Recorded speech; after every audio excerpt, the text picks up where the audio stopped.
নমস্কার, বাংলার রাজনীতি আপনাকে স্বাগত। আজকে উত্তরবঙ্গে মহিলাদের ক্ষোভের মুখে পড়লেন মমতা। আজকে যে ঘটনাটি ঘটেছে সেটি স্ক্রিপ্টেড ছিল না।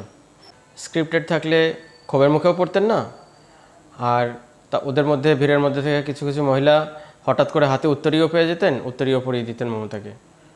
স্ক্রিপ্টেড ছিল না বলে অচেনা কোশ্চেনগুলো আজকে মমতার দিকে ভেসে এসেছে।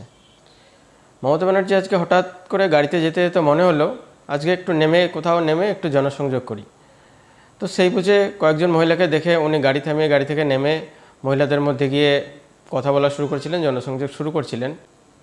তখন মহিলারা যেভাবে কথা বললেন, যা যা বললেন, তাতে বলতে হবে সেই সব মহিলাদের মনে সাহস আছে, অথবা গরিবের জ্বালায় জ্বলতে জ্বলতে আজকে দেওয়ালে পিঠ ঠেকে গেছে আর মুখ খুলে গেছে। তাই আজকে তারা রাজ্যের মুখ্যমন্ত্রীকেও রেয়াত করে কথা বলেননি। যখন মহিলারা কথা বলতে শুরু করেন, বিভিন্ন অভাব অভিযোগ জানাতে শুরু করেন, কোশ্চেন করতে শুরু করেন, তখন মুখর মমতার মুখেও ভাষা ছিল না। মমতা ব্যানার্জি এ নিয়ে কিছু বলার চেষ্টা করেছিলেন। মমতা ব্যানার্জি এ নিয়ে সেই সমস্ত দোষ বিজেপির ঘাড়ে, কেন্দ্রীয় সরকারের ঘাড়ে তুলে দেওয়ার চেষ্টা করছিলেন।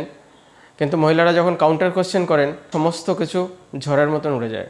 মুখ্যমন্ত্রীও দেখলেন কোনো কথায় কাজ হবে না, তাই বেগতিক দেখে গাড়িতে বসে চম্পট দিলেন।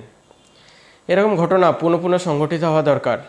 মমতা ব্যানার্জির কানে হয়তো জল যাবে, নাহলে ক্ষমতার অলিন্দে থেকে ক্ষমতার মোহে গরিব মানুষের গরিবি ভুলেই গেছেন, গরিবের কষ্ট ভুলে গেছেন, এমনকি গরিবিটাকে অনুভবও করতে পারেন না।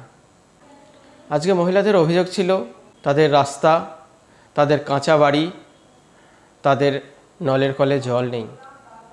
একদম জীবন ধারণের জন্য আজকে 2024-এ দাঁড়িয়েও সম্পূর্ণ বেসিক জিনিসটুকু তারা চাইছেন। এর থেকে বেশি কিছু বলেননি তারা। সেই বেসিক জিনিসটুকু একটা মুখ্যমন্ত্রী 12 বছর সরকারে থাকার পরেও সেই বেসিক জিনিসটুকু পৌঁছাতে পারেননি। একজন মুখ্যমন্ত্রী 12 বছর সরকারে থাকার পরেও সেই বেসিক জিনিসটুকু রাজ্যের সাধারণ মানুষকে উপলব্ধি করাতে পারেননি। যদি আমার এই সত্যি কথাগুলি ভালো লাগে তাহলে ভিডিওটি লাইক করবেন, শেয়ার করবেন, আর প্লিজ আমার চ্যানেলটিকে সাবস্ক্রাইব করে দেবেন। নমস্কার।